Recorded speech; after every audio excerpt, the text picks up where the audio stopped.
why are you attending the event in Daphne? What made you want to attend the event? So they offered me an opportunity to come speak. The topic is right in my bullseye. It's stuff I love speaking about. The concerns that the community have are the concerns that I have.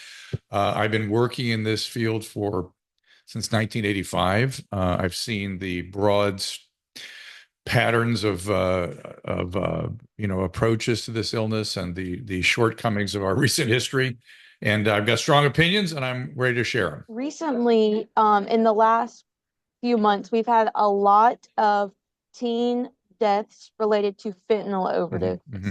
So, just kind of, if you know the answer to this, could you tell me a little bit about like fentanyl and how Yeah. common it is in teens Yeah. So fentanyl deaths are not unique to your community, but certainly it is in your community. Fentanyl deaths are certainly ubiquitous right now. They are not just unique to your community. We see it everywhere. Fentanyl overdose in opioid addicts who are administering the drug parenterally and seeking the drug now preferentially because of its potency and it's cheap. It's so much cheaper than heroin and availability. It is dangerous. It's so easy to slip from a high to not breathing. This is why the heroin addicts and fentanyl addicts are dying by the tens of thousands. But that's not the issue with the teen population. Teen population is getting substances, particularly offline. Often Snapchat is guilty of this.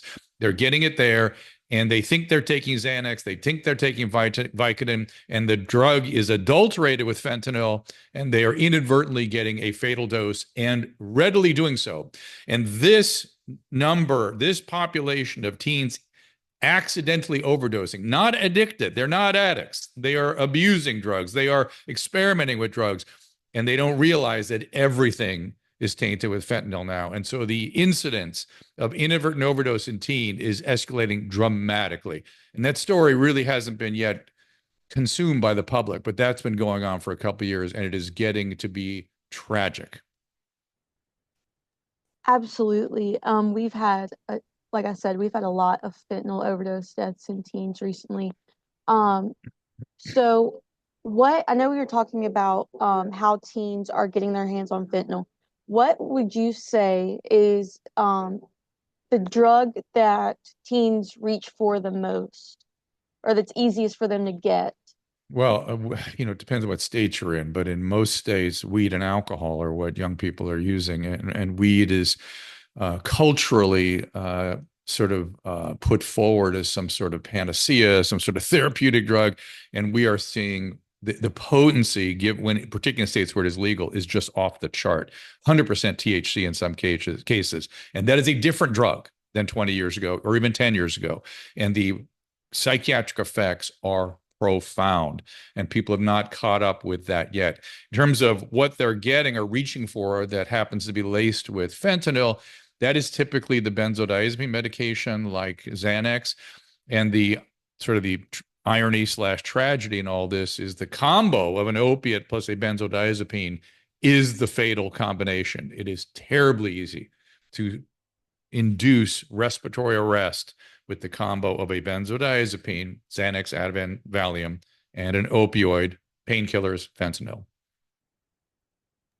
And what do you think parents should know about these drugs and, teenagers with these drugs? What do you think it's important for Yeah. parents to know and to do about this? The most important thing for parents is to never say to yourself, not my kid. Don't ever say that because it's everyone's kids. It just is. Yeah, you may not have a kid who's an addict, but somebody hands him or her something, or they happen to think of something they get on some social media platform as being benign. That can be a fatal choice, and you must raise their awareness. Education is key here, and the best way to do that is get a relatable source, a story of another teen, and make sure they see it and hear it from that source, from the teens, from the family, so they can make their own decisions. Teens are smart. They just don't necessarily trust the source unless it's coming from someone who is like them. Right. And so you're back a little bit back towards our area, Baldwin County. What do you hope that the people that attend this event, what do you hope they learn from I being there? I hope people that show up, first of all, support the Baldwin County. I mean, this is really why we're there. But secondly, my goal is to get your questions answered. I have been doing this a long time. I have 4 or 5 hours of material in my head that it's locked and loaded and ready to share. And I want to make sure we do it in such a way that meets the needs of this community and in a way that you can understand it and digest it and use it to the greatest effect. Awesome. So is there anything that else that you want to add that I haven't already asked? No, but just that I'm looking forward to seeing people, meeting people, hearing their questions, and come support. That's really the goal here is to support Baldwin County. They're doing it right. I work in around plenty of communities that are not. So hats off to you guys for doing it properly. Okay, well, thank you so much, Dr. Drew, for Okay. doing this interview with me.